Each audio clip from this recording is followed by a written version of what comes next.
Era terça-feira e quinta-feira vinha vagão de louco para cá.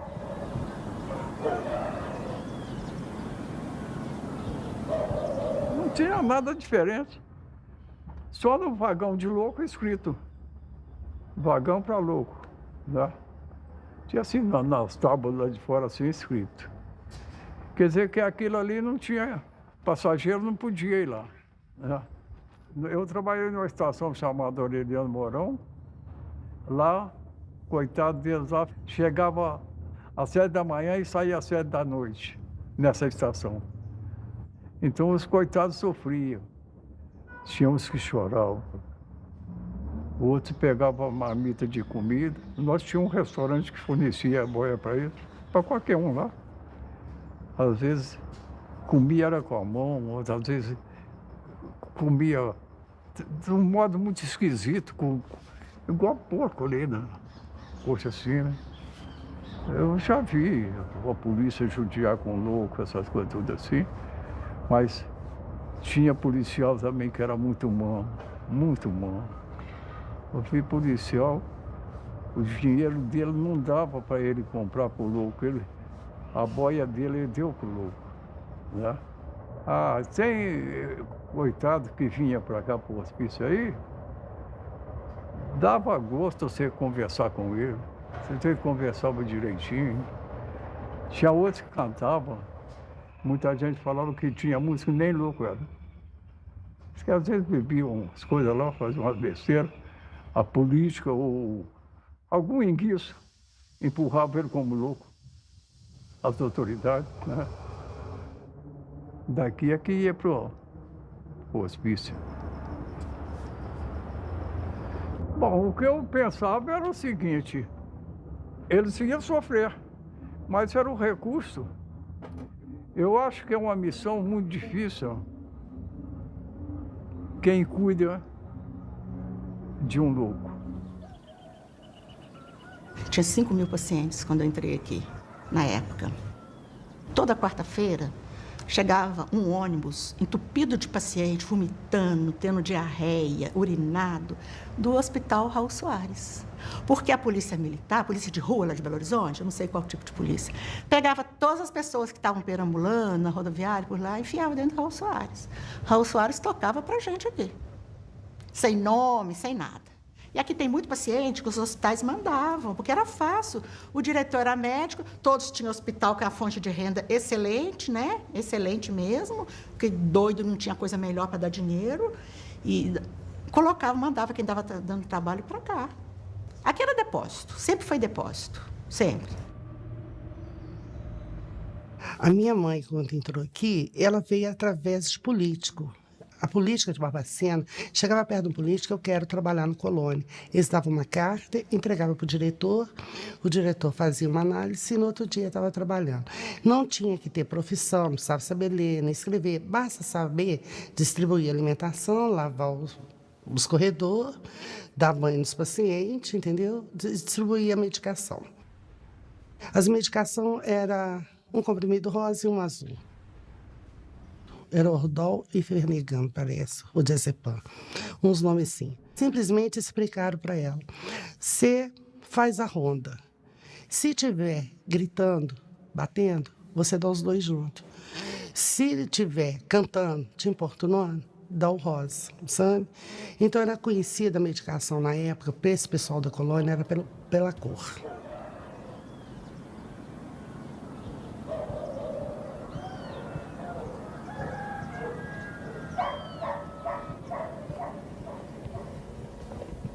O final do século XIX em Barbacena é marcado por um mito que se cria na cidade, no Brasil como um todo, de que aqui havia um clima muito especial, clima serrano. Ele era o oposto daquele momento em que o Rio de Janeiro é tido como uma cidade insalubre, das grandes febres, das grandes epidemias.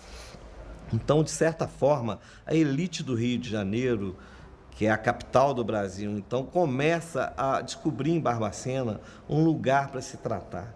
E não é só das doenças respiratórias, das doenças clínicas. As chamadas doenças nervosas começam a ter espaço no antigo sanatório, que é o ancestral do Hospital Colônia. O antigo sanatório, que funcionava nos prédios que hoje compreendem a assistência aos alienados, ele era um lugar de muito requinte, com os talheres de prata, com um menu muito charmoso, todo em francês. Ele tem uma linha de trem exclusiva para atender essa clientela que chega. A mesma linha que depois vai ser comparada com as linhas que os nazistas usavam para o complexo de Auschwitz. Então é uma história paradoxal. Ela começa com um requinte de um spa de luxo para pessoas ricas, que depois foi adquirido pelo governo do estado de Minas Gerais e ao longo do século XX se transformou no terrível Hospital Colônia de Barbacena.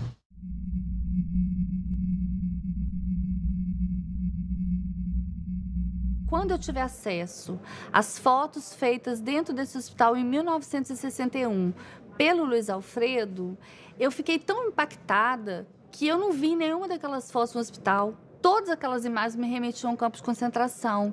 E o fato de a minha geração não saber nada sobre essa história me deixou muito indignada. Como é que uma história como essa, como é que uma das maiores tragédias do Brasil acontecem diante dos nossos olhos e a gente não sabe nada sobre isso?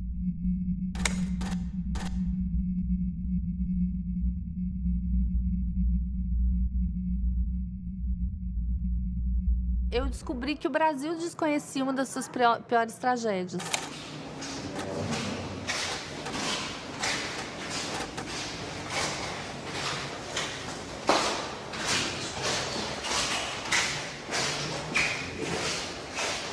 A gente tinha que botar o paciente no lençol e rotular o nome, procedência.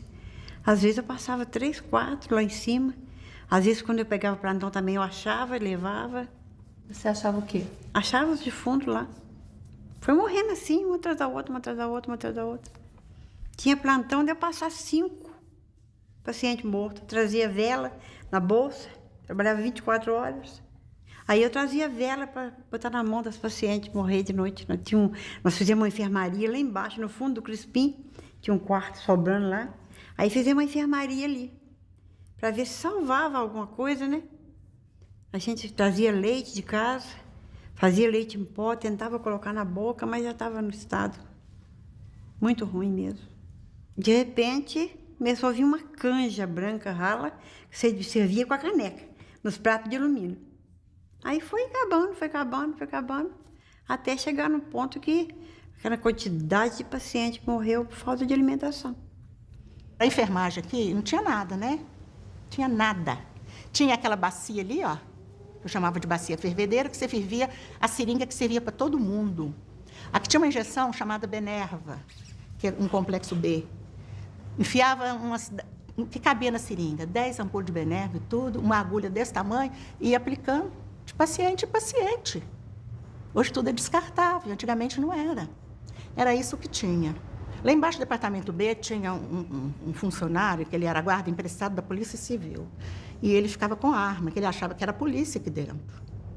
Então, muitas vezes ele puxou a arma para mim, ele puxava para o paciente, os remédios punha tudo dentro de uma caixa de papelão, ele olhava para a cara do paciente, esse aqui que eu vou dar, esse aqui que eu vou dar, esse aqui que eu vou dar. Se o paciente não quisesse, ele ameaçava com a arma. Era um médico para 3 pavilhões.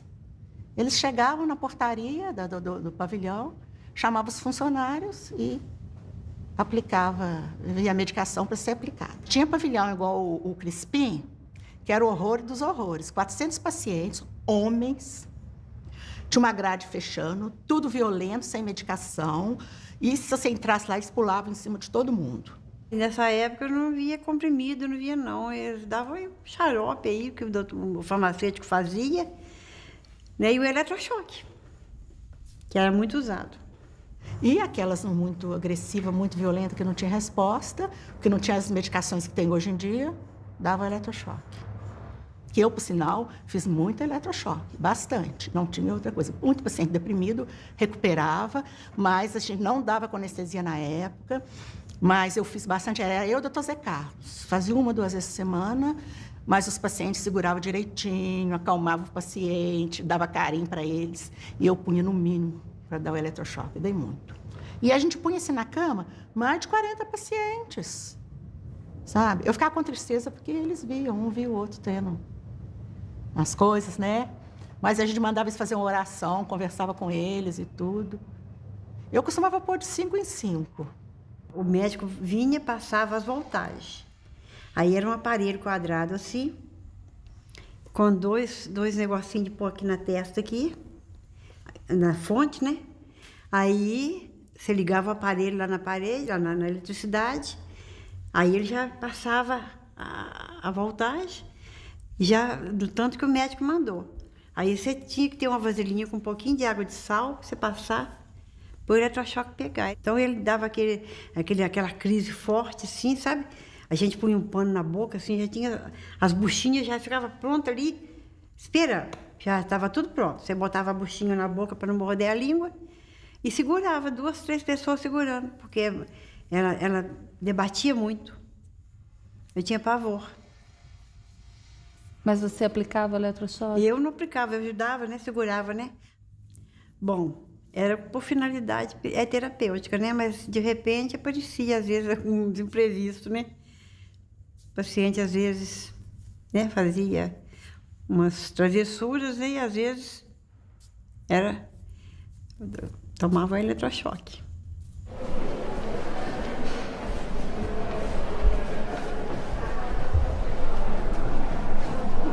Eu tive vergonha de ser psiquiatra foi quando eu vi as cenas que eu vi. É a vergonha de ser gente. Foi de ser psiquiatra só. De ver o que é possível fazer com o outro.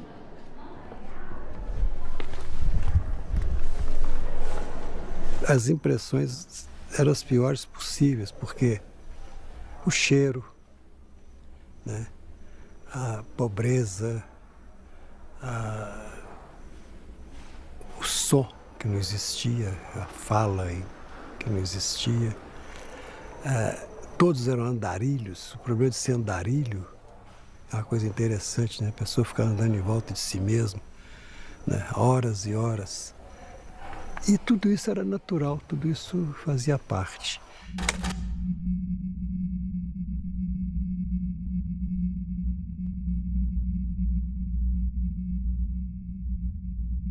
Uma das coisas mais impressionantes dessa história é a situação dos meninos de Oliveira, exatamente porque eles tinham, ao contrário dos pacientes do Hospital Colônia, eles tinham algum tipo de deficiência física ou mental.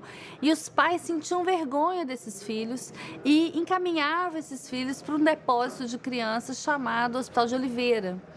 E aí, quando esse hospital fecha, esses meninos, eles acabam mudando de depósito e acabam sendo encaminhados, então, para o Hospital Colônia no início da década de 70. Veio mais de 100 crianças, acho que 140 crianças para cá. Veio um ônibus cheio. Vieram os 3 funcionários. Quando pega que o filho é seu. Pacientes que a gente não conseguia pegar, precisava 2, 3 pessoas, todos com alguma deficiência física, nem falavam. Era isso que tinha aqui. Tinha um pavilhão de criança aí na FEMIG, eu ficava lá. A gente tomava injeção de impignar, o corpo da gente ficava todo torto assim, ó. Ficava todo torto. A gente fazia força para descer o braço assim, não conseguia, doía muito. Dava choque lá. A gente ficava no pátio lá pelado, ficava na cela pelado também. Jogava água na cela, a gente ficava dentro da água na cela, ficava apanhando lá, aqueles enfermeiros, sabe? Batia na gente lá. Você é da onde? Belzonte, Paulo Santo Figênio, pai do tio. Pai Antônio Antônio Paulino, meu pai do tio. Me criou desde pequeno assim, ó. Eu fui lá em Belzonte e não vi ele mais. Mãe morreu. Quando eu era neném, ela morreu. Cheguei com 12. Toninho, você tá com quantos anos? Não sei mais, não.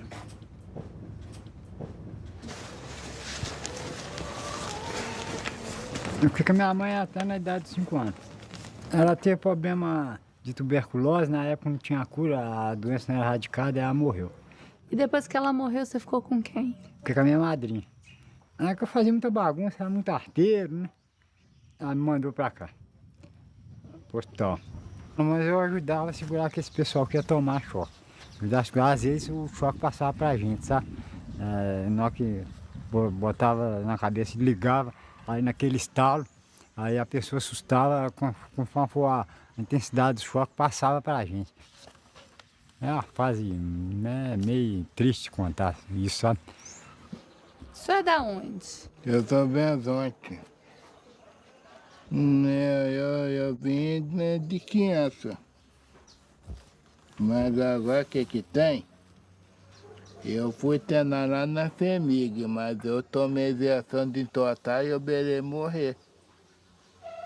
Foi à toa e meti a vara na vente, bati na vente lá, meti a vara na vente. Lá pus ele na cela também, lá tinha cela, pus ele na cela, pelado, sem roupa, sem nada. E fazia isso com a gente à toa. Eu não fazia nem atinal nem nada. Eu fazia vacina todo dia.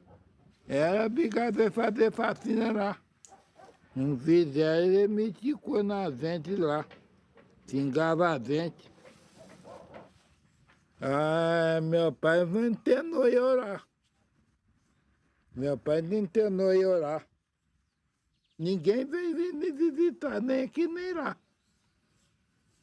Ninguém. Eu estou com saudade do meu pai até hoje.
Interessante.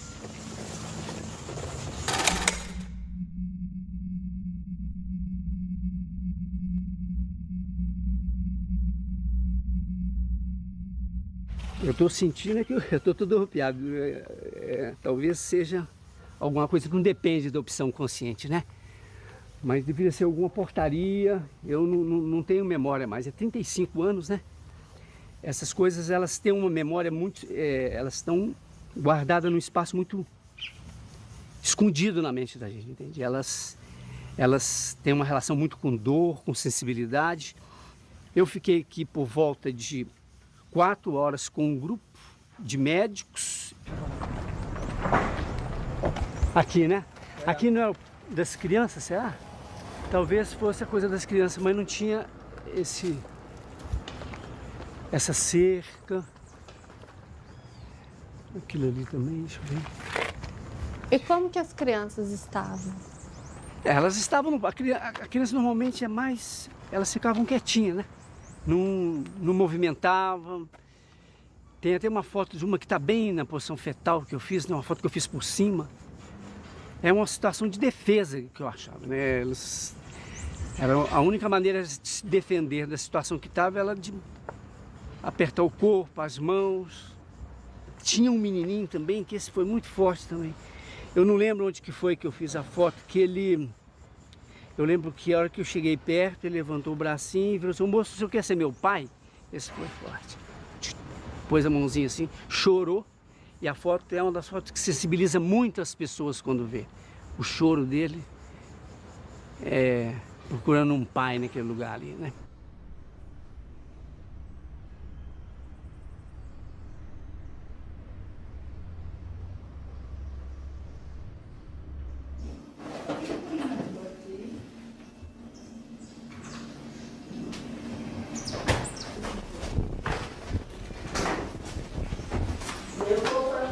Era criança.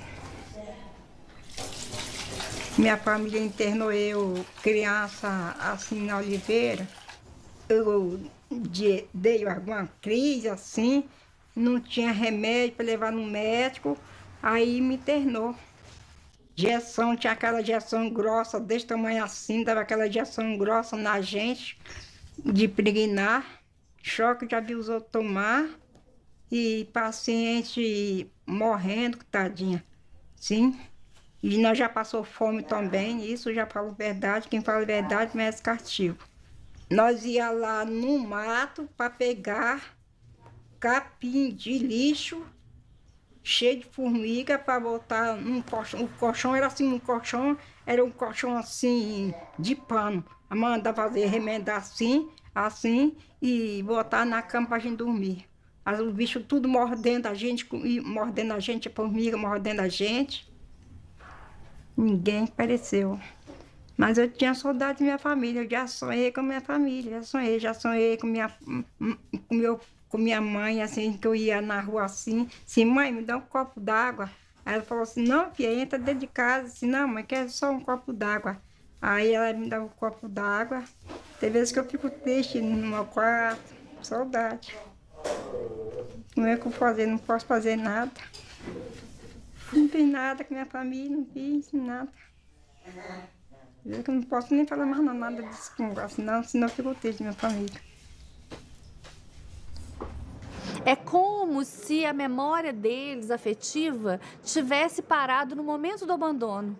Eles tivesse sido congelada ali, no momento do abandono, quando os pais deixam eles ali e nunca mais voltam. Quando os sobreviventes puderam falar, é impressionante o impacto que isso teve dentro do Brasil, quantas pessoas se sentiram envergonhadas pelo tratamento que durante décadas e décadas foi oferecido para pessoas consideradas indesejáveis sociais, a forma indigna que o Estado brasileiro e que a sociedade brasileira trata e tratou essas pessoas, é uma herança que nos envergonha.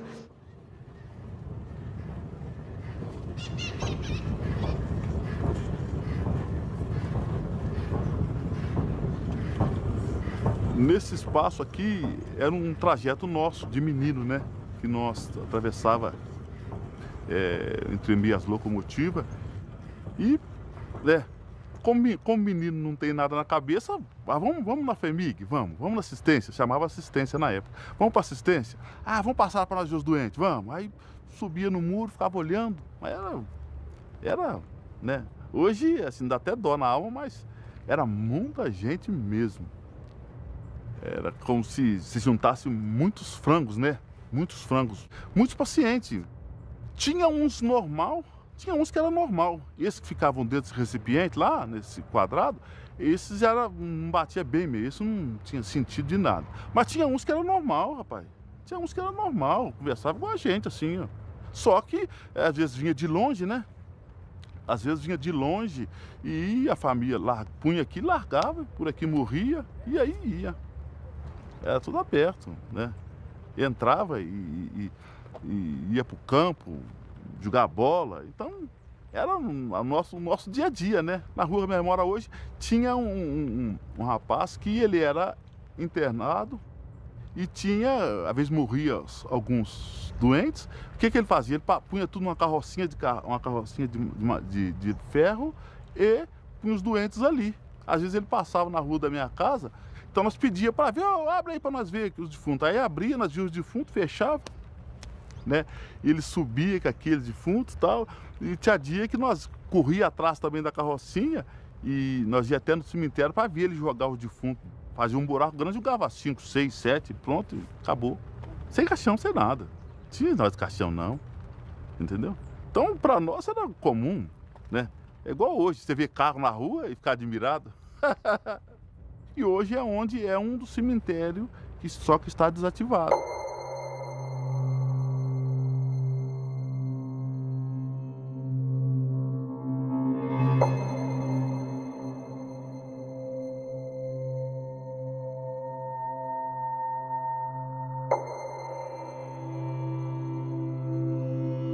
Se você cavar aqui, você vai encontrar ossos e ossos aí, né?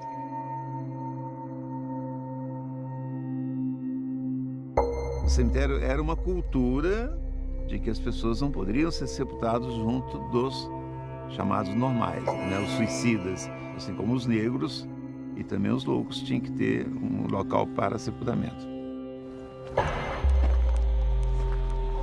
Pouco depois da criação do hospital, em 1903, já se fazia sepultamento no cemitério do Cascalho, depois cemitério da Paz, foi dado o nome.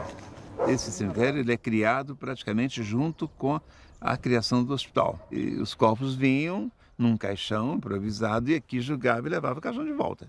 Era enterrado, tanto se nós estamos aqui sobre ossos, entendeu? Ou seja, pelo volume de pessoas que foram sepultadas aqui, que então estamos, a qualquer momento você vai encontrar ossos humanos aqui. Num hospital onde se tem relato que na época de frio chegava a morrer 60 pacientes, porque eles amontoavam, um protegendo o outro, um se protegendo e os de baixo morriam asfixiados. Chegou um ponto que o hospital teve que criar 2 enfermarias de intercorrência clínica, uma no departamento A e outra no departamento B, que eu apelidei, isso aqui é a Anticâmara da Morte.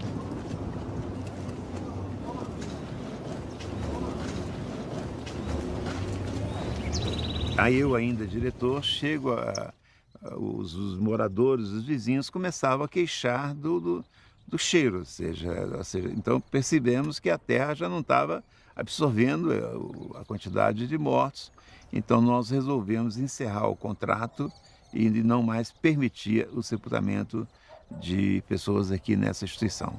É muito estranho você imaginar um hospital que já tinha acoplado a ele um cemitério, porque a expectativa do hospital não era curar, era levar essa vida até onde fosse possível para finalmente sepultá-la.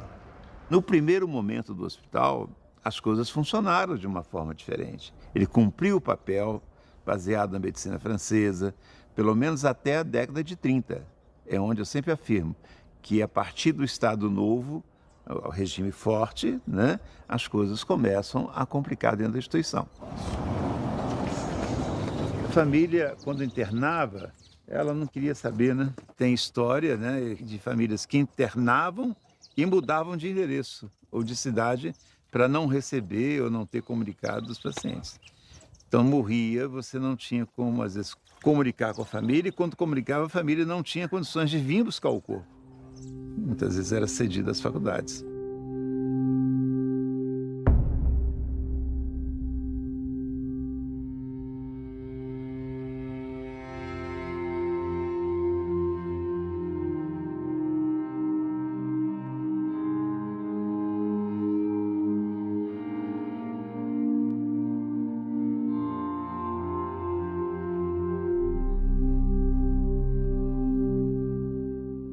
Como é que vocês descobriram que eu nasci, criei, comandei tudo em hospital, que eu entendo de hospício, do Hospital Colônia, mais do que o hospital mesmo.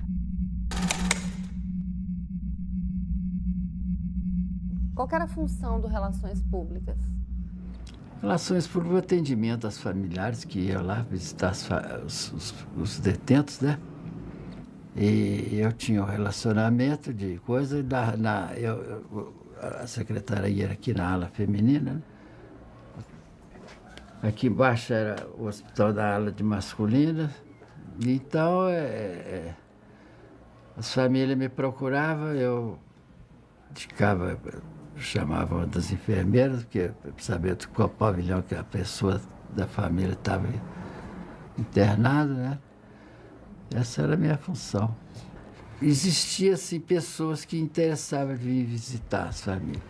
Mas em muitos casos, por exemplo, que as pessoas não internavam aí coisa. Tanto é que falecia, comunicava o falecimento, eles não se manifestavam, como a procura para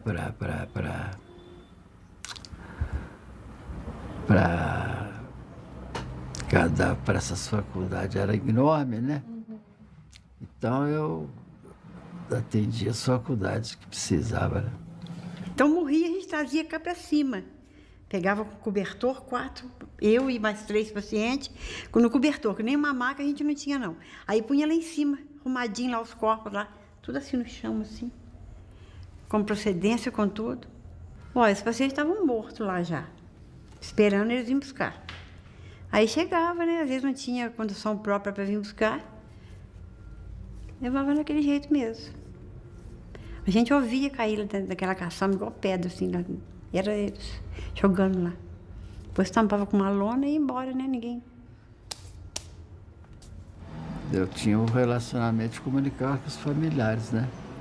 Quando eles não se manifestavam interesse de vir buscar o cadáver, qualquer coisa, né?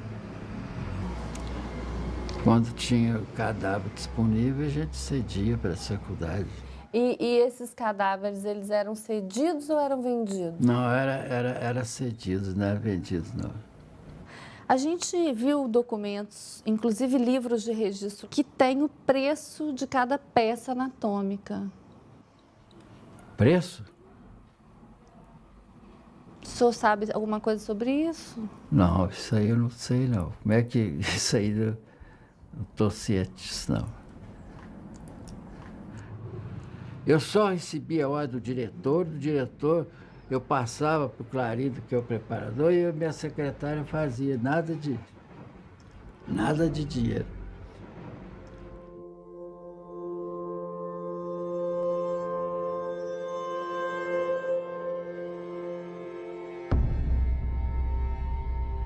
Faculdade de Medicina de Valença, Fialho, tá o seu nome, que essa letra é sua? Essa aqui é. Essa é a letra do senhor? É.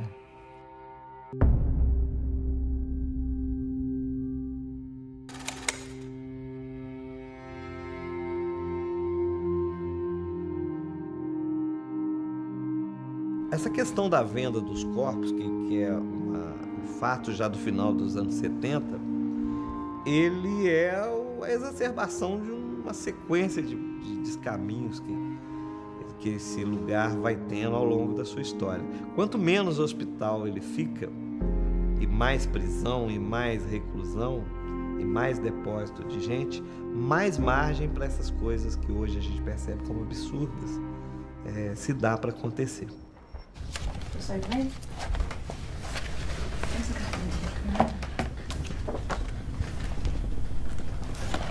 Era um pavilhão muito bonito, sendo um dos pavilhões mais antigos do hospital.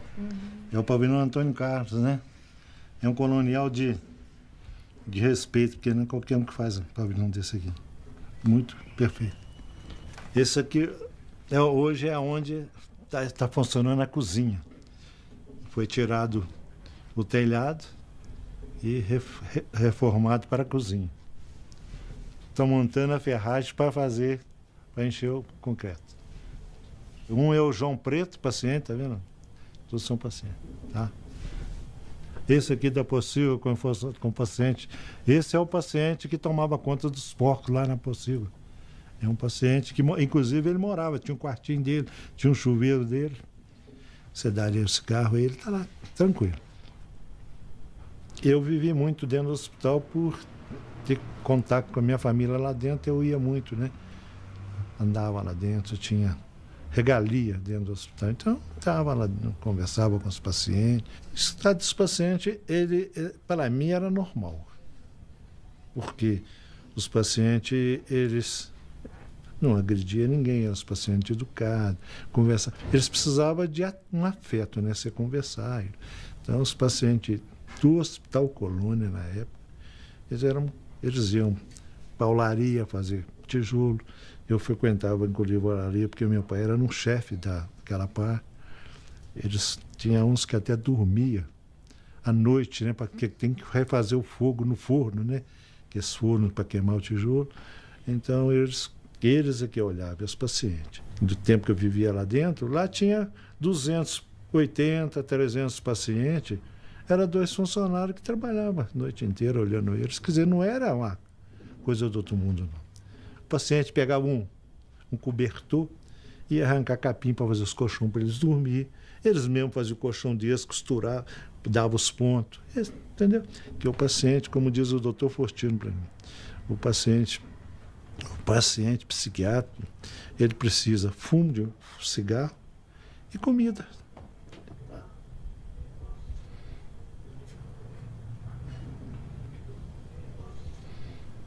Incomodava ver eles assim? Incomodava porque eu entrava no pátio para tirar paciente para trabalhar. Mas de 69 para cá, tá? Eu entrava lá, porque eu já era o chefe de obra, então eu tirava, em troca de um maço de cigarro, e ele saía para trabalhar. Até agarrava na minha mão para sair, tá?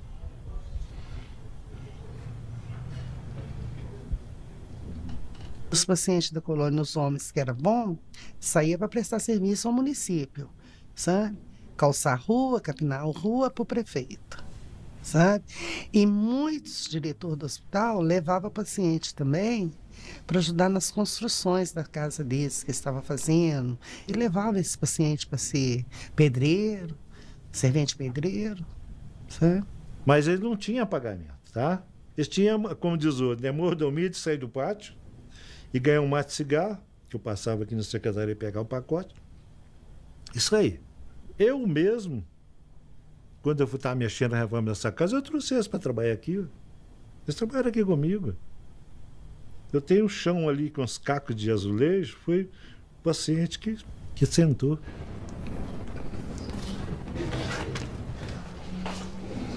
Tudo isso aí é a agilidade dele, e é um paciente psiquiatra, né? Isso aí é o carinho que você tem com ele, ele faz coisas que você nem acredita. E o paciente, minha filha, é igualzinho. Deus me perdoe falar isso. É um cachorro manso, muito bom. Ele atende igualzinho. Vem cá, faz isso pra mim. Sim. Não te cobra nada. Dá R$1 aí, você pode chegar lá na colônia, não sei se vocês já chegaram lá. O paciente fala, dá R$1. Agora hoje não é mais um, não, porque acho que não está tendo, é 2 que está pedindo. Tá R$2 aí. As pessoas internadas aqui, que trabalhavam para a prefeitura gratuitamente, e aqueles que saíam para o mato para ajudar funcionários, ficavam outras pessoas, porque eles não ficavam andando no parque o dia inteiro. Por invés de contratar pessoas, usava os coitados para fazer esse trabalho. Não eram remunerados. Também é crime. Eu não sei até que ponto você vai poder falar que ele está explorando. A minha parte, eles iam para tirar ele do pátio para fazer terapia. Certo? Eles iam, eles fizeram o pavilhão deles, que está lá, até, e eles vibravam. Ele saía passear. Né? E eu acho que o próprio funcionário que tirava, ele não pode pagar, porque ele está no trabalho dele. Então, agora, se alguém pegava funcionário, paciente, para levar para trabalhar na casa dele sem pagar, sem nada, aí não, eu não conheço. Eu nunca ia usar isso e não ia deixar ninguém fazer isso com meus pacientes que estão comigo. Tá?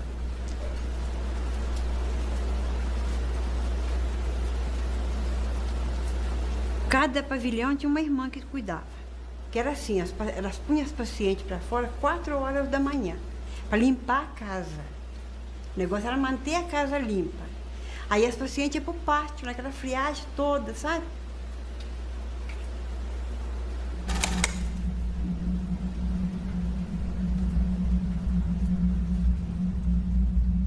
Tinha irmã de caridade aqui na época. Uma ou outra ajudava a gente. Eram boas tudo. Outros atrapalhavam a gente. Sabe? Mas a limpeza no pavilhão que elas estavam era limpíssimo. Desde que os pacientes ficavam tudo entulhado dentro dos pátios. Arrumou, pôs as coxas brancas de piquê, ninguém podia entrar. Elas rezavam terço com as pacientes. Elas tinham essa função de ir lá, rezar, orientar, entendeu? Se a gente precisasse de alguma coisa, elas é que tinham que vir fazer a licitação para vir buscar no almoxarifado. E ficava ali. Um certo tempo de manhã. De tarde você já não via mais elas. Elas exploravam muitas pacientes para fazer crochê, trabalho manual. Então, essas pacientes trabalhavam separadas. Trabalhavam só para as irmãs. Não faziam nada para ninguém. Tinha o dormitório escolhido, né? Era o primeiro dormitório de cima, que era o mais limpo. Ali só ficava elas. E elas recebiam para isso? As pacientes? É. Ah, não.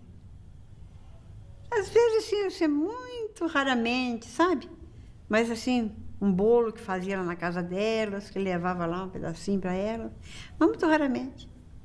Essa irmã Helena Coelho, que era a mais velha, ela era econômica, né? Que trabalhava no almoxarifado. Então, todo lugar, você sabe como é que é. Tem essas corrupção mesmo, né? Que a gente está vendo hoje, né? Então, vinha a carne de segunda e o dono da carne recebia como de primeira.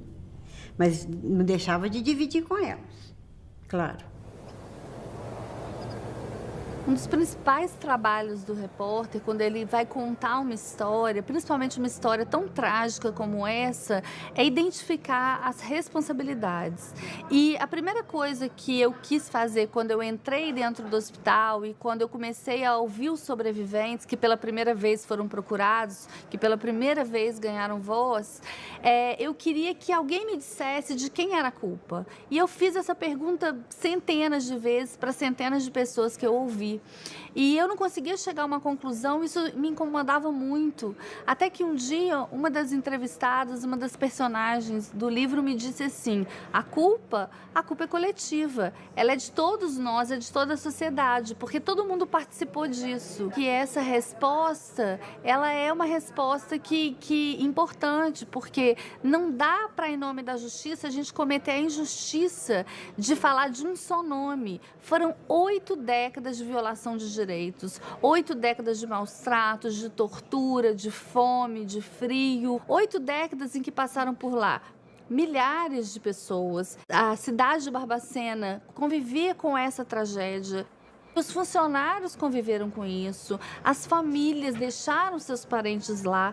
Então, assim, os médicos participaram disso de alguma forma. São muitas pessoas envolvidas. Para que uma tragédia dessa ela exista, ela aconteça durante 80 anos, é preciso que haja uma omissão coletiva. É lógico que a gente nunca vai poder tirar a responsabilidade do Estado brasileiro, porque o Estado brasileiro era o responsável por cuidar daquelas pessoas e o Estado falhou. Todos falharam com essas pessoas, todos falharam com as 60 mil vítimas do Colônia.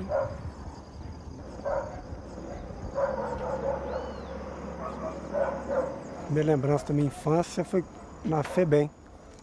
Aí de lá eu fui para o Patronato, que é a zona rural de Barbacena. Lá eram freiras. E lá no Patronato que eu passei a minha infância. Lá eu tinha um amigo, Chiquinho. O pai dele, todo domingo, no ônibus de 11h30, chegava lá para visitar o Chiquinho. O pai dele era lavrador. Então, se eu vejo o pai dele chegando todo domingo e meu pai e minha mãe não chegar, por que eu sou diferente dele? Porque ele mexia muito comigo.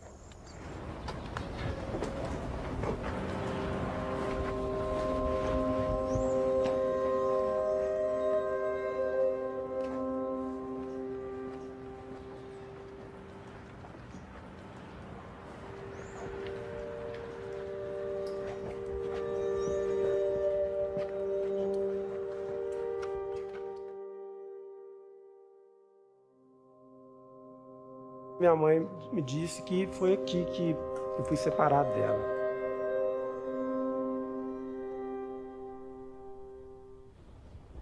Assim que eu ganhei o João Bosco foi pro berçário e eu vim também pro berçário.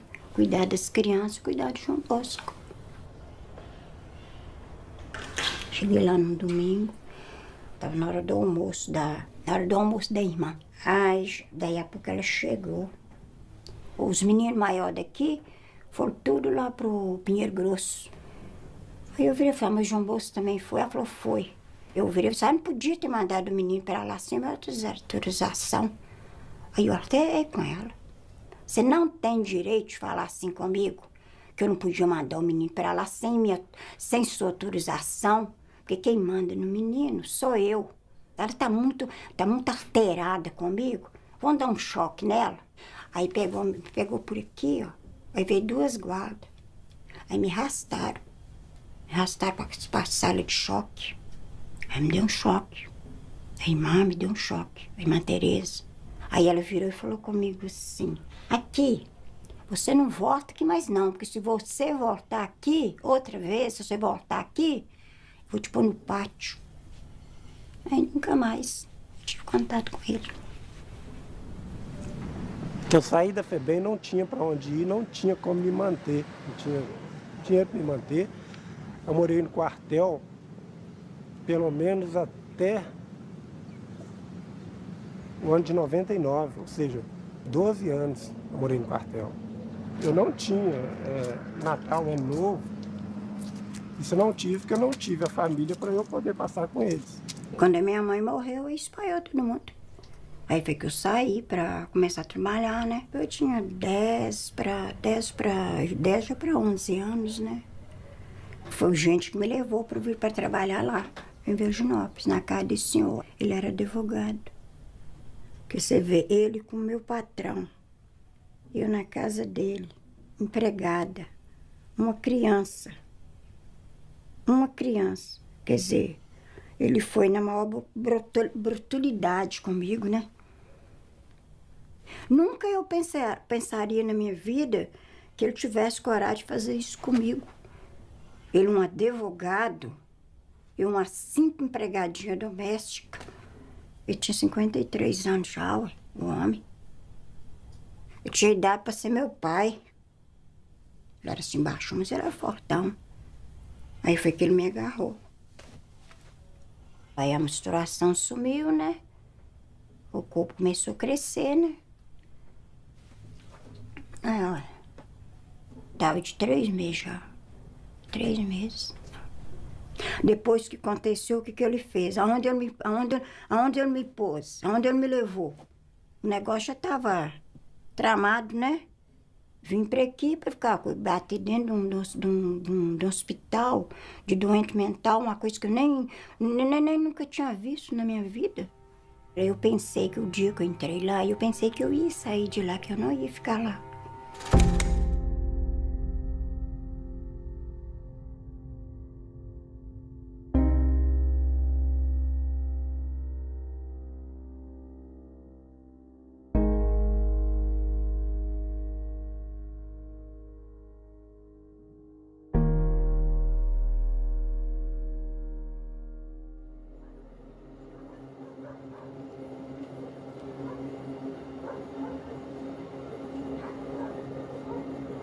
Fiquei mais crítica quando eu descobri a minha história e procurei a FEMIG, né, atrás de explicações, a forma que eu fui recebida. Muitos disseram, o que você está fazendo aqui, não vale a pena mexer nessa história, procurar isso. Ela não podia ficar comigo, ela não teve escolha. Muitos se colocaram no lugar dos meus pais adotivos, mas ninguém foi capaz de se colocar no lugar da minha mãe. Chamo Sueli Aparecida Rezende, nasci em 1955, dia 2 de julho, numa sexta-feira em São Paulo.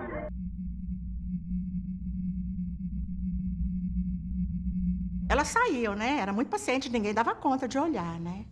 Aí tinha paciente que engravidava, quando não chegava outros de fora grávida, né? Elas saíam, encontravam, arrumava namorado aí. Agora tinha paciente que relacionava com outro paciente. Não tem uns pacientes que casaram com outras pacientes? Então tinha paciente que relacionava com outro. Tinha um filho, elas não queriam, não, elas davam mesmo. Não queriam nem saber. Tinha umas que não queriam dar, mas não podia ficar aqui, porque tinha uma irmã de caridade de Belo Horizonte que levava os filhos nascidos daqui para a FEBEM, de Belo Horizonte. Eu achava isso uma agressão. Tirava os filhos e levava. Agora, as funcionárias, muitas pegaram. Tem muita funcionária que pegou criança aqui, criou e deixava as pessoas verem. A Sueli era o terror de todo mundo, né? Muito difícil, agredia todo mundo. Ela passou por vários lugares. O último lugar que ela ficou foi lá nos modos residenciais, que lá era de paciente tranquilo e tudo. E ela adaptou melhor lá. Mas teve uma filha, né, que foi pega por uma funcionária aqui. E nesse inteirinho teve muitos problemas. Entre a mãe que adotou, entre a Sueli, entre essa menina que nasceu. Eu lembro assim que foi a mais problemática. Ela sofreu que queria a filha dela, né? E a moça que pegou, ela não trazia, não levava a Sueli, porque não tinha condição. Não trazia muito aqui, não. Diferente de mim e de outras pessoas, né? Eu descobri por acaso uma contradição da minha mãe, né? Começou por aí, que eu questionando sobre a gravidez, como que eu tinha nascido, ela disse que foi parto normal. E eu lembrei que anos atrás ela havia falado que era uma cesárea. Que mãe que se engana sobre isso?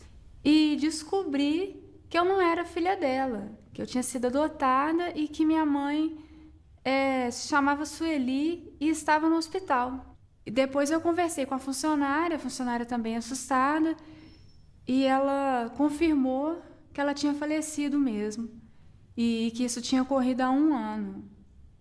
Estamos todas de azulão, lavando o pátio de pé no chão. Lá vem a boia do pessoal, arroz cru e feijão sem sal. E mais atrás vem um macarrão, parece cola de colar balão. E mais atrás vem a sobremesa, banana podre em cima da mesa. E mais atrás vem as funcionárias, que são as putas mais ordinárias.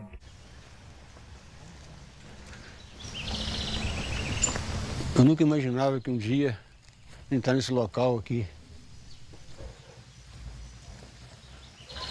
me traz recordações tristes. Aqui onde esteve minha mãe.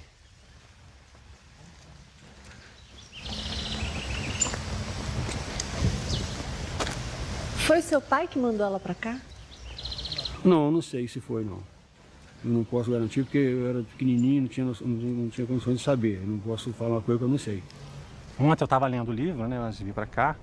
Daí o Bernardo, meu filho de 8 anos, chegou. Aí, meu pai. Aí eu mostrei, filho, aqui, ó, essa aqui é sua bisavó. Mostrei a foto, né? Ele falou, pai, como é que ela fez para participar disso? Não, filho, ela não participou disso. Ela esteve lá e viu uma foto de uma cela, né? Pai, por que ela estava lá? Falei, diziam que ela era louca. Né? Daí falei, uai, mas eles prendiam os loucos? Por que eles prendiam, filho? Porque ele pensava diferente, via um mundo diferente. Né? Você entendeu? Eu falei, não, nem eu, filho, nem eu.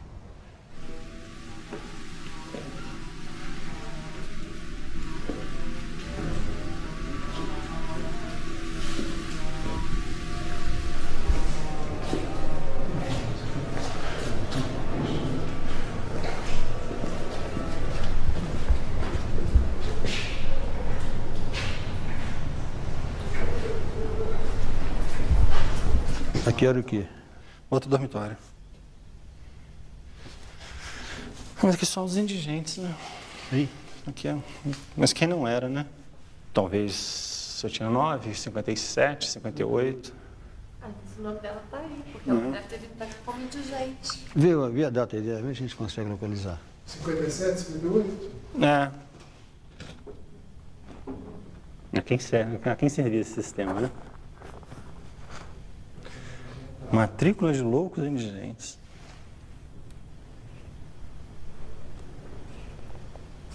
Preta, preta, branca, parda, preta. Não dá pra achar, não quer ser com mais calma. É muita gente, né?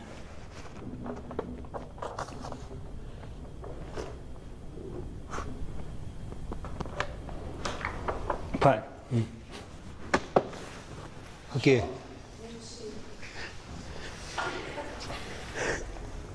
Era minha mãe. Entrou em julho de 56. Casada, tá vendo? Tá vendo? É casada. E meu pai dela com indigente, tá vendo?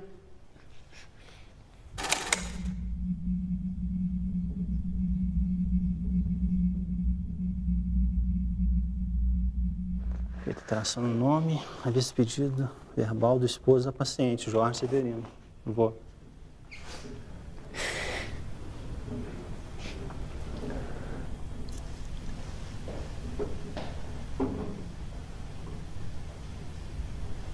Onde é que fica aqui? O que o cara fez aqui? Quem trouxe ela pra cá? Oi? Quem trouxe ela pra cá? Deixa eu ver. Aqui. Não, eu vou pediu, né? A alteração do nome dela, porque constava Leonor Correia de Castro. Aí alteraram, né? Leonor Correia de Almeida. Ok. A vista pedido verbal do esposo da paciente, Sr. Jorge Severino de Almeida. Foi cruel, não foi? Escondeu-se de mim.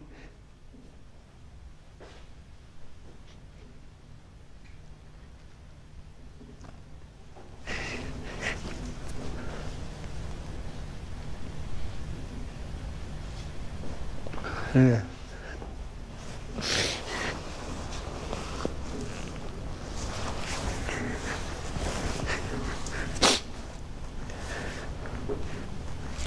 Eu não sabia que tinha mãe, tá vendo? Escondeu-se de mim. É. Eu dormindo na rua, eu sabia que tinha mãe. Com 9 anos.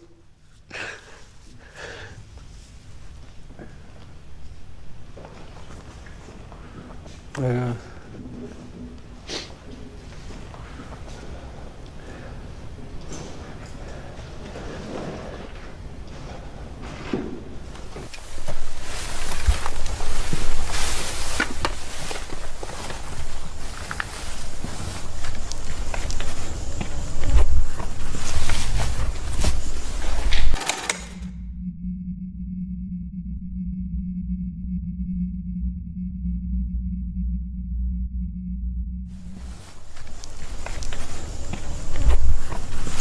Em 1961,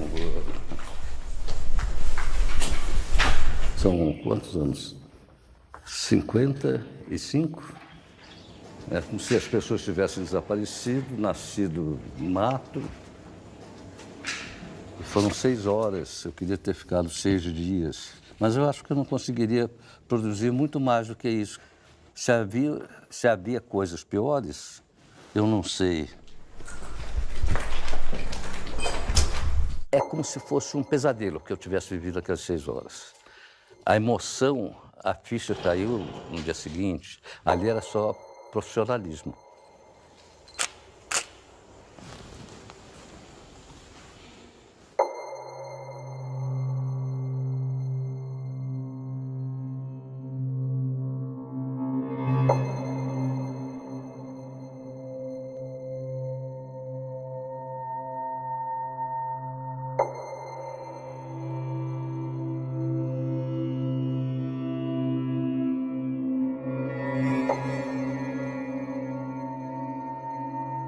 Estamos num local com os vestígios, com a arquitetura, com as mesmas condições arquitetônicas da época.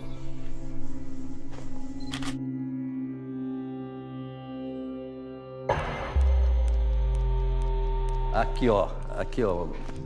Essa parte aqui é aquela ali, ó. Com a porta, aqui, ó. Aquela parte ali. E a janela, e a porta. É daqui para lá.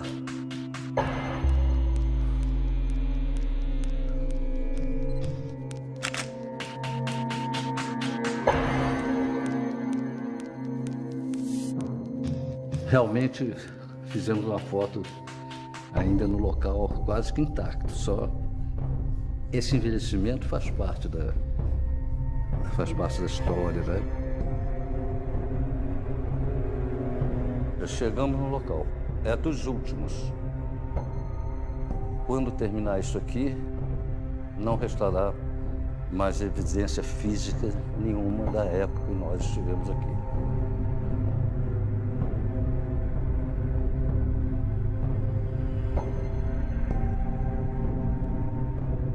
De tudo que eu vi em 20 anos de profissão, nada se compara a isso.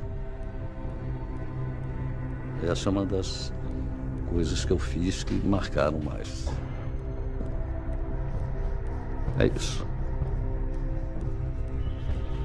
Mais nada para falar, não.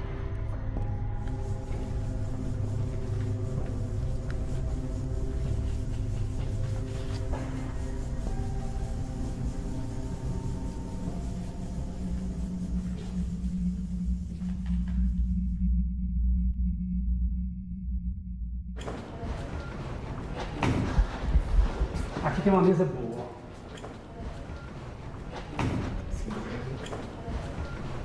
Aqui, ó. Esse aqui, ó. O significado é muito diferente, tá vendo? Eu entrei porque era uma grade. A condição dele dizem que era de violência, no entanto, aqui também, essa aqui é a forma, entendeu? O pavilhão das mulheres, elas abertas, elas vinham para a porta. É a mesmo o discurso básico. A maioria delas não tinham distúrbios, vamos dizer, neurológicos, que alguma podia ter alguma coisa que a fisionomia mostra. Mas essa senhora, essa aqui, e olha o tanto que está lá no fundo.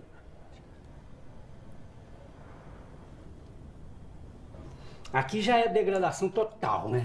Essa aqui é a foto que eu falo, que esse momento aqui para mim foi crucial. Essas pessoas num abandono total, né?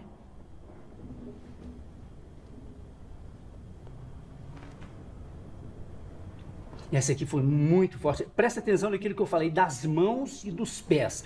A perda da mobilidade, do contato com o chão ou com o outro, que a mão perde a mobilidade, o pé vira um negócio. Aqui, olha para você ver.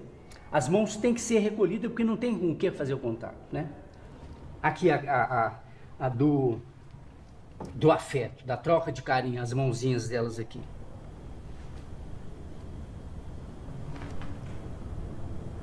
Esse aqui é a vergonha. O que eu senti é que ele ficava completamente envergonhado da situação que ele estava. Tem uma coisa que é interessante, a maioria era negro. Aqui já tinha... A cor negra já era uma discriminação.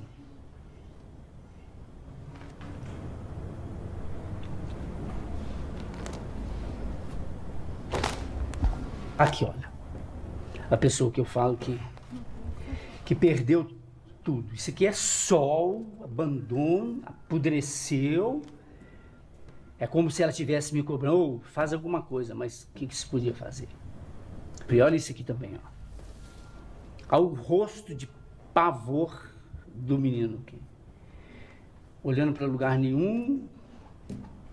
Você pode imaginar você no lugar mesmo, como filho, como criança, sem uma resposta.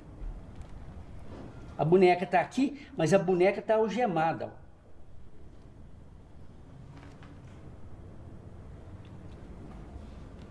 Napoleão, como é que é fotografar pessoas que perderam sua condição humana?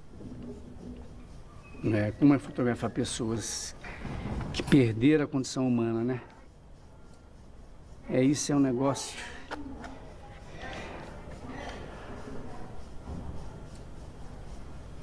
Como que é fotografar? Tem umas perguntas que são feitas, que para mim nos chama de koan.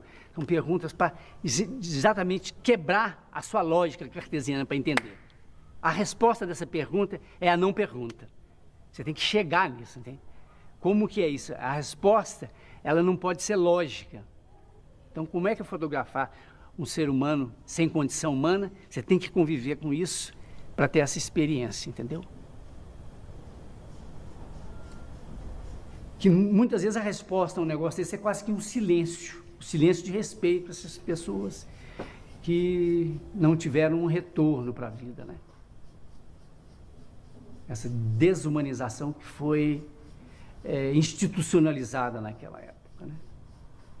Esse número de 60 mil pessoas que tiveram a morte antecipada numa instituição e por uma ciência que se propõe a fazer elas ficarem vivas, né? Propõe elas melhorarem. Isso é uma coisa muito séria, né? Eu não sei a âmbito da condição do ser humano que isso pode significar. Isso é a palavra que você falou é uma tragédia. Alguma coisa que era para fazê-las estar numa situação melhor destruiu essas pessoas, né?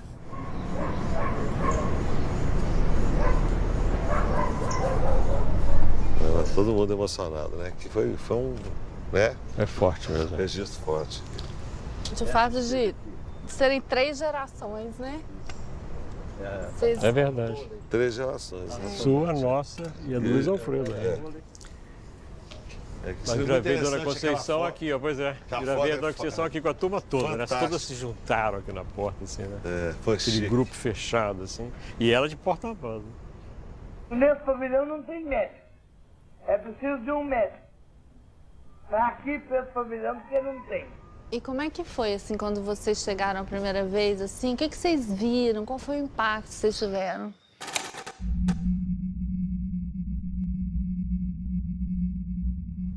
Eu tinha visto umas fotos, eu não conhecia o Cruzeiro, as fotos do Luiz Alfredo eu não conhecia. Eu era muito garoto na época e não tinha visto as fotos dele. Na escola de psicologia eu vi umas fotos que o cara tinha feito clandestinamente também. Tipo, assim, fotos roubadas, cenas roubadas, assim, né? Eu vendo as fotos do Luiz Alfredo, em que você vê que as pessoas se colocam para a câmera, inclusive uns grupos de homens que se colocam, assim, numa posição ereta. Eu acho que aquelas não eram poses, não era uma colocação, aquilo surgia, aquilo foi um bailado, foi uma coisa, eles me olhavam e não me viam. É isso que eu sentia, todos os olhares se dirigiam a um certo ponto, mas eram vazios.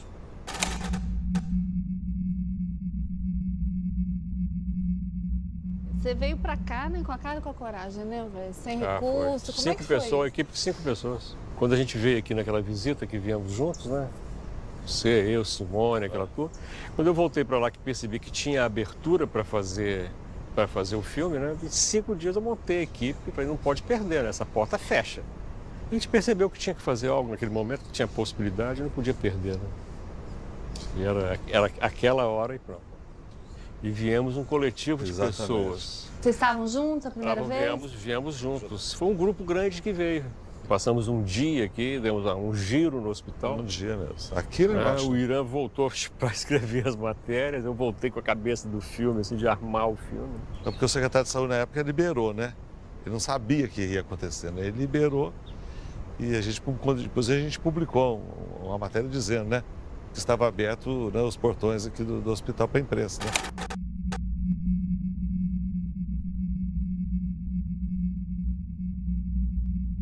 Nada se aproximava do que a gente viu aqui ao vivo, os pátios, a quantidade de pessoas, os pátios cheios, sabe? O pavilhão das mulheres, dos homens, das crônicas. Se tem uma coisa que para mim ficou guardado para sempre, quer dizer, e não está no filme porque o filme não tem, é cheiro. Quer dizer, um cheiro permanente aqui que eu acho que é dor, é sofrimento. Acho que o sofrimento tem um cheiro. Então esse cheiro, quando eu vejo o filme assim, às vezes o que mais me lembra é o cheiro.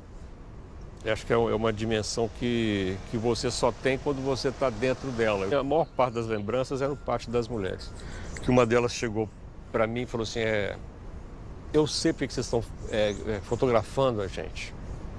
É para quando a gente morrer, vocês saberem quem morreu. E a vontade delas de aparecer e tudo era muito grande. Então você percebia assim que era uma forma de dizer, olha, eu estou aqui, estou viva, eu estou aqui, eu existo, e pôr a cara. Eu como repórter, né, minha letra é muito feia, depois aquela dificuldade de entender o que eu escrevia, né? Eu queria aproveitar e tudo, eu estava falando para o Elvésio, eu não tive sentimento nenhum. Eu estava ali um profissional, um repórter, eu tinha que anotar tudo, até o sentimento. Né? Se era cheiro, se aquilo, eu tinha que anotar cheiro, tristeza, eu anotava o nome, porque eu não tinha sentimento nenhum. Eu estava em operação, trabalhando tecnicamente. Eu senti mesmo drama quando eu vi o filme, Em Nome da Razão, né? Nós, né, foi tudo junto. Quando eu vi ao vivo ali aquilo, aí que viemos acumulado. Nossa, entrei em pânico. Agora, o que eu senti, assim, aí relembrando agora, assim, o meu sentimento era de que a gente estava cometendo aqui dentro uma transgressão. A gente estava transgredindo. A gente estava quebrando normas, porque a norma daqui era o isolamento, é o silêncio e essa omissão, principalmente pelo silêncio. Eu acho que o que está na base desse contrato social de instituições como essa é que a sociedade será conivente com aquilo ali. E eu sinto especialmente que no momento que nós fizemos, quer dizer, de 79 para 80, a gente debaixo de uma ditadura militar, quer dizer, era uma metáfora assim, direta do que acontecia no Brasil.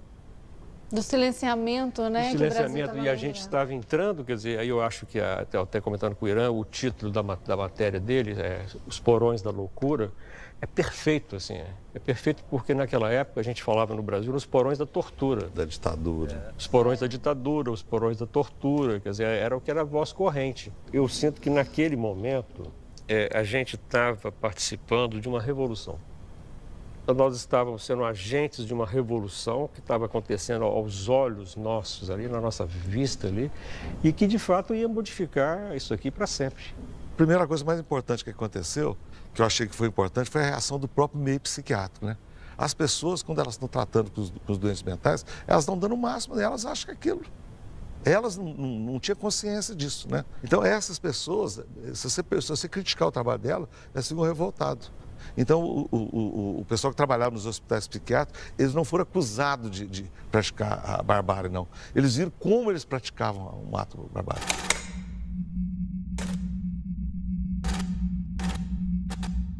Eles se identificaram, né? Então, o que aconteceu? No primeiro momento, eles ficaram revoltados. Eu recebi muita crítica, metendo pau no meu trabalho, metendo pau não sei o quê. E depois eles viram o tamanho da atrocidade que eles estavam envolvidos. Isso que fez o que aconteceu, a revolta psiquiátrica, que partiu deles mesmos. E eles ficaram revoltados. Eu acho que a gente ajudou a proporcionar esse cenário. Eu estou me sentindo aliviado de não ver ninguém aqui, né? Essa ausência deles aqui, essa é a mudança, né?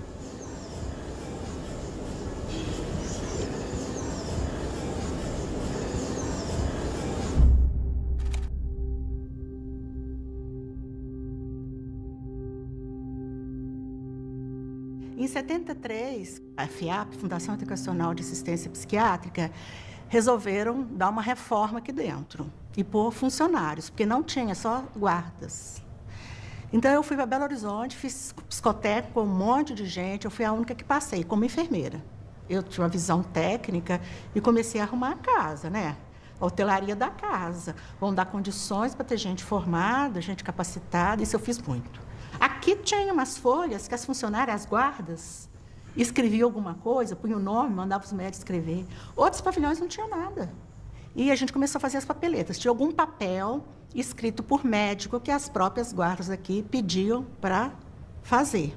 Então, nós conseguimos tirar retrato, com muita dificuldade, porque elas não queriam tirar, né? Elas não estão acostumadas com pessoas de fora, mas a gente conseguiu fazer as papeletas. E fomos fazendo no hospital todo. Eu comecei dando um curso básico de enfermagens, sem ter nada, né? Um certificado e nada. E era em peso, vinha todo mundo. Depois, muitos funcionários foram fazer a sua formação profissional, saíram auxiliar, e o curso técnico nós abrimos, as 5 primeiras técnicas da cidade de Barbacena vieram para cá. Nós somos contratados como acadêmicos para dar plantão dentro da instituição, porque o hospital não tinha plantonista. Tinha 2.000 pacientes aqui, mas não tinha um médico de plantão. Aí nós somos os primeiros plantonistas do hospital. Aí surge a presença de Basálea, a visita de Basálea.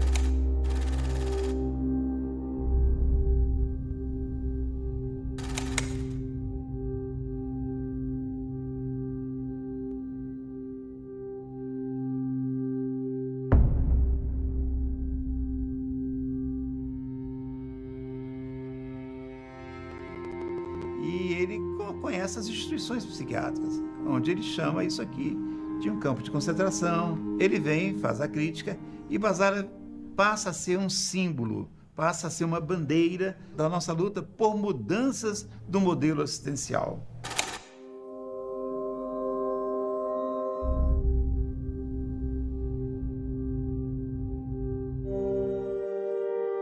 A reforma psiquiátrica, fundamentalmente, é uma mudança de modelo.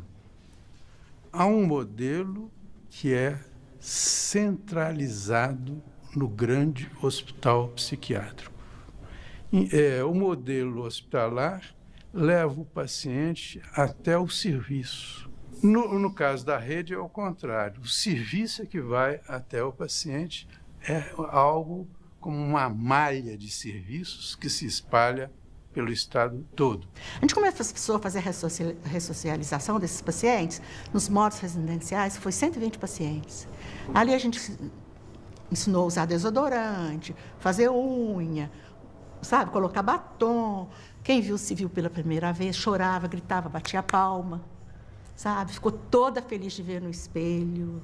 Aí a gente levava, é você que está aqui. A outra, não é outra, não, é você mesmo, sabe? A gente ia mostrando, depois aprenderam a comer com colher, com garfo. Foi naquele modo lá que saiu depois para as casinhas. Eu chego aqui em 92, o hospital, como que ele estava? Ele estava passando por uma modificação, que eu acho de pensamento. Então, assim, ele ainda tinha muita característica de hospício. A grande dificuldade, que aí eu posso falar um pouco do que eu venho nesses anos todos trabalhando, é a questão, nesses espaços, a gente conseguir trabalhar com o sujeito. Porque a questão coletiva, ela é muito forte. A instituição, ela é muito rígida dentro de rotinas. Eu tenho experiências lindas aqui. As pessoas não sabiam como que vinha a fruta, o abacaxi, sem ser picado. Como que era o abacaxi? Tem história linda das pessoas, primeiras pessoas em residência terapêutica, como começaram a frequentar mercadinho. Sabe assim? Por que isso? Tem a laranja, sim, mas é ela picada, né? Assim, a coisa, que é isso? Assim, coisa para nós que é tão simples. Porque é tão assim tutelado, né, que a gente faz tudo pela pessoa, né? Aí tem o caso de algumas pacientes que são até muito conhecidas e tem algumas que estão até hoje em residência terapêutica, né, que eu acho assim que é uma vitória, tendo em vista o quadro que apresentava quando morava aqui dentro, né? Então você vê que tudo é possível, né?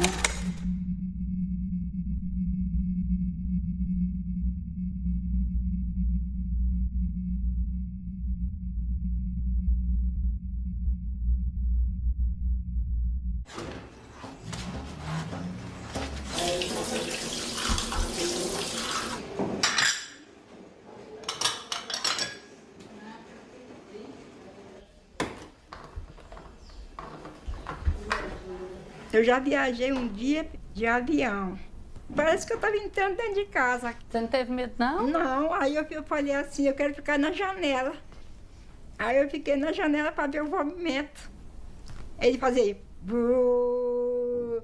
Aí ia subindo lá pro céu, parece que ia lá pro céu, lá. Aí ele falou, aí depois ele me chamou, chama a menina aqui para mim, a Elzinha, para tirar o retrato com ela. Aí eu fiquei junto com ele lá, dirigindo o avião, tiraram o retrato lá comigo. Aí depois eu sentei lá, no sofá, lá de novo, aí fiquei lá vendo o avião subindo. Entrava na nuvem, tudo depois que estava na nuvem, depois ele falava assim, daqui a um minuto eu vou chegando. Aí depois... baixando devagarzinho, aí baixava, aí todo gente de fora que ia tudo, aí a gente descia. Eu gostei mais do avião e do piloto. Ai.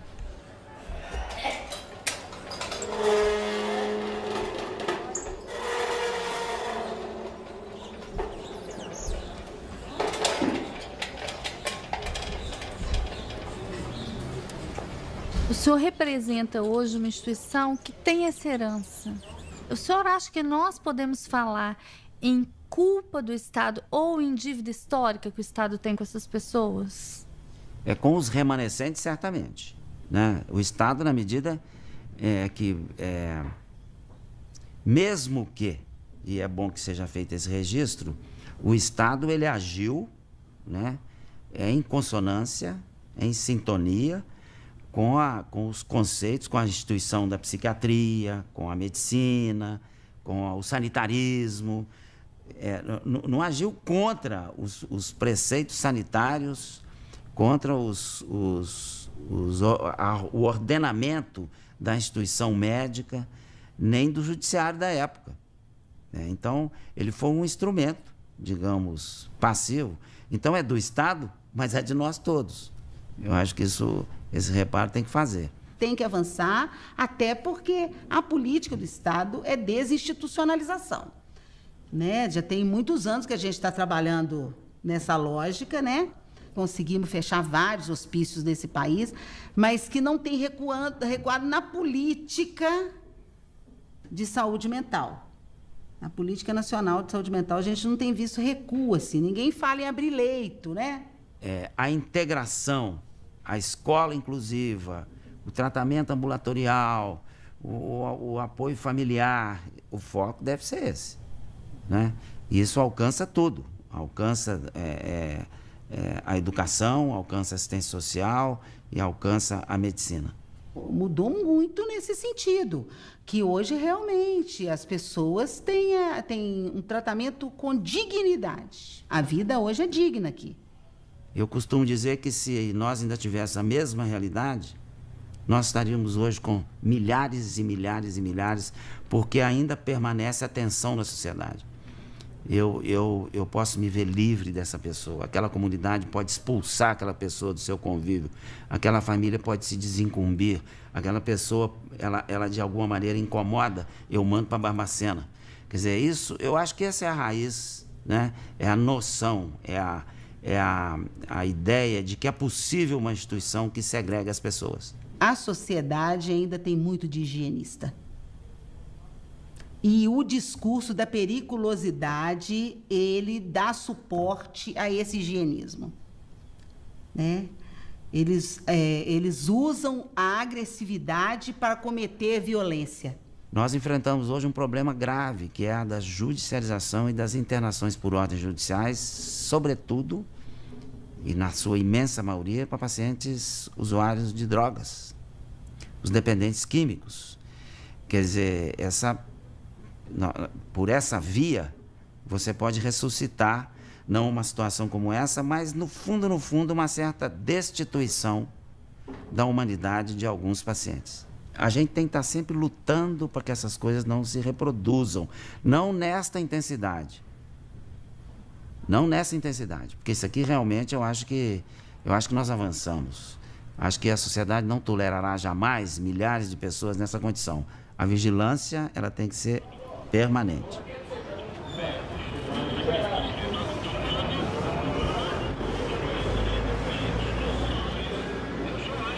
A casa foi criada para eles, né? Tanto que são 4 rapazes e 3 moças.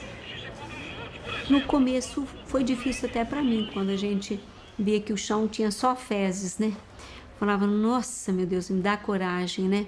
Os primeiros dias eram difíceis mesmo.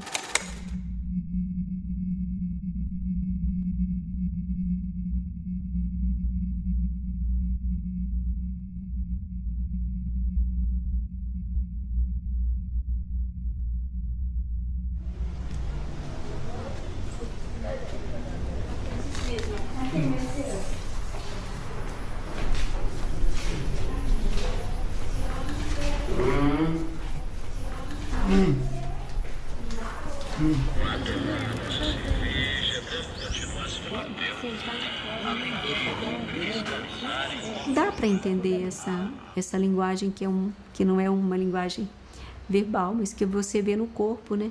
E eu acho que foi mais através de olhar para eles e entender, né? Por exemplo, às vezes o Albino estava numa posição e eu falava, não, o Albino está se sentindo incomodado nisso aqui, vamos trocar, vamos deixar, né? Porque não tem rigidez. Eu falo, olha, gente, vocês vão me desculpar, mas quem trabalha aqui não tem rigidez de nada, não. Por exemplo, quer andar, anda, quer levantar, levanta.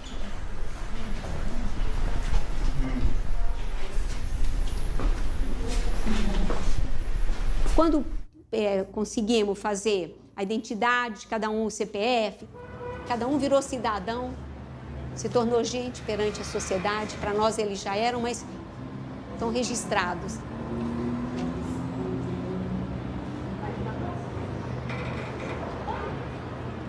E o Silvio é aquele menino lourinho que tinha uma opção de moscas, né, em cima dele. Quando ele estava daquele jeito, passa alguém e fala, essa menina tem mais que morrer. Essa menina aqui, É esse menino que é um galã de cinema, porque ele era louro, o cabelo era mais bonito. Hoje eu envelheci, mas eles também. Então o cabelo era todo lourinho. Eu falei, esse é um menino que é um galã de cinema. Aí ele estava lindo mesmo, aí todo mundo ficou impressionado.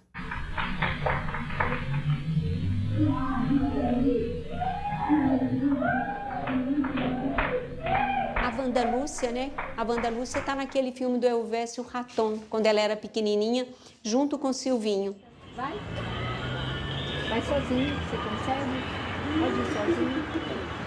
Eu acho que, na medida que incomoda, você mostra que existe uma outra possibilidade, que as pessoas conseguiram também sobreviver àquele terror, né? Conseguiram. E eu acho que tem que admitir que houve tudo isso mesmo, né? As pessoas poderiam não estar pensando em maldade, mas não sei, às vezes elas eram maldosas também, né? Porque o doente, ele não tinha voz, né? O que a gente entendeu mesmo o nosso, né? O nosso também não fala, mas a gente dá voz para eles.